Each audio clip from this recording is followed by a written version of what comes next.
Los sustratos y los microorganismos son muy importantes para nuestro suelo y para crear nuestro abono para los cultivos de maíz criollo.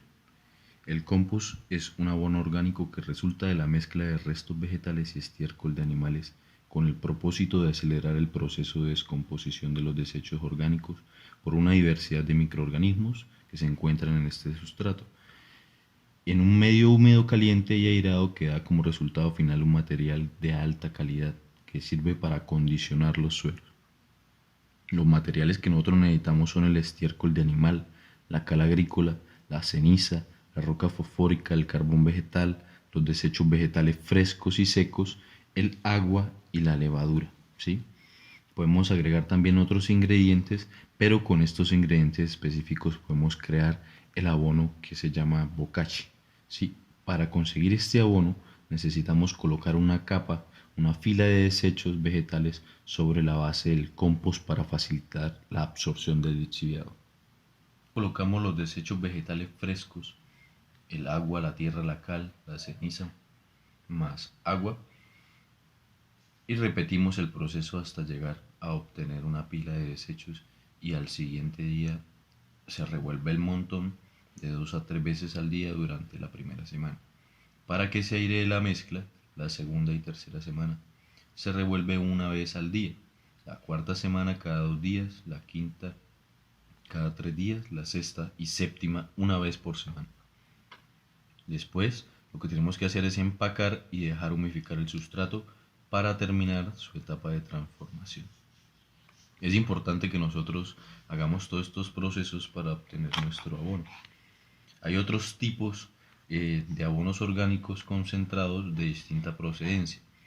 Viene el guano, los excrementos de las aves marinas, la caprinaza, los completos, la urea, el compost de algas, el compost de cítricos, la gallinaza.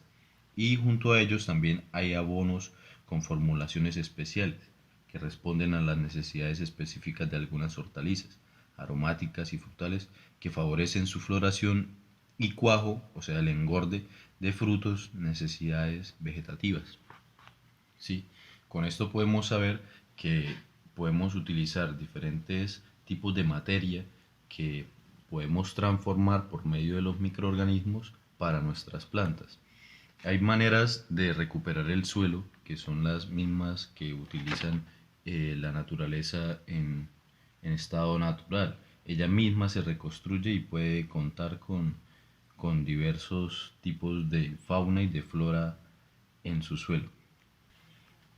El humus de lombriz también es un humus que nosotros podemos utilizar para nuestro sustrato, tanto en lo que sea el cultivo del maíz en materos o lo que es el cultivo de maíz en nuestro suelo, ¿sí?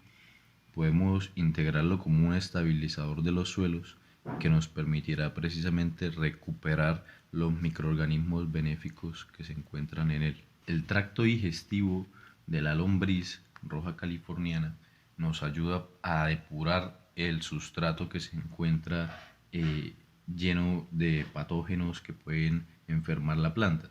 Entonces, por pasar en el tracto digestivo de este animal, queda un sustrato mucho más limpio que podemos utilizar en nuestro huerto y mucho más enriquecido también. Sabiendo que nuestro suelo necesita buena cantidad de microorganismos, que es vida en el suelo, en el sustrato, el ecosistema a destacar que tiene el departamento de Santander es el páramo de Santurbán-Aquí, que le permite precisamente a Santander tener una gran cantidad de fauna y de vegetación espesa que se desarrolla dentro de esta esponja que absorbe la humedad que conocemos como páramo.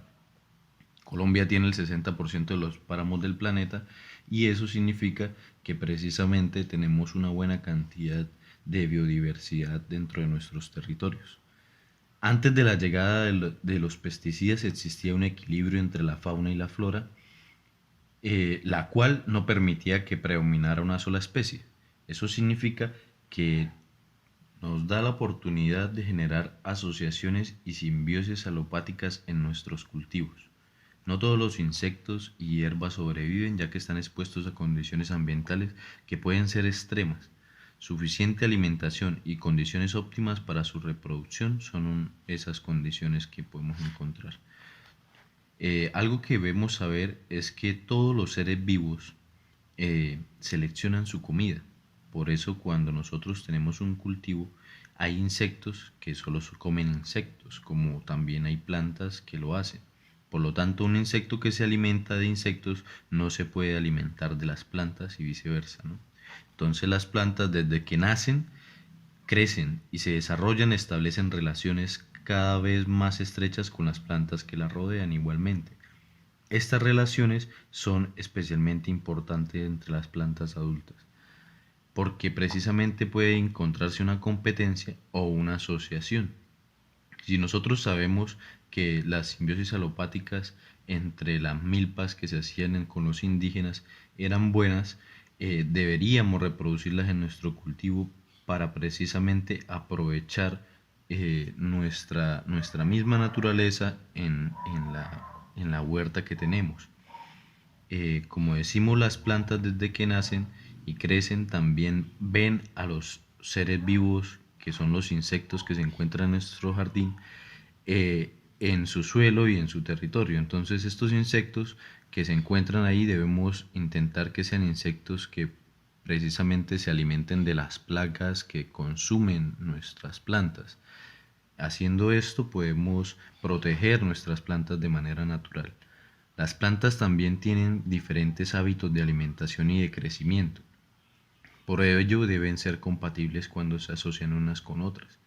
Algunas necesitan muchos nutrientes y otras, inclusive si se cultivan 2 veces seguidas en el mismo suelo, agotan sus elementos y minerales.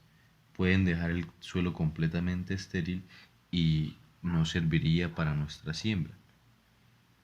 Hay algo importante que nosotros tenemos que tener en cuenta cuando vayamos a sembrar nuestro maíz criollo o nuestro maíz, es que sean semillas de polinización abierta como se conocen ahora, que significa que en este momento hay dos tipos de semillas, las que no se pueden reproducir y las que sí.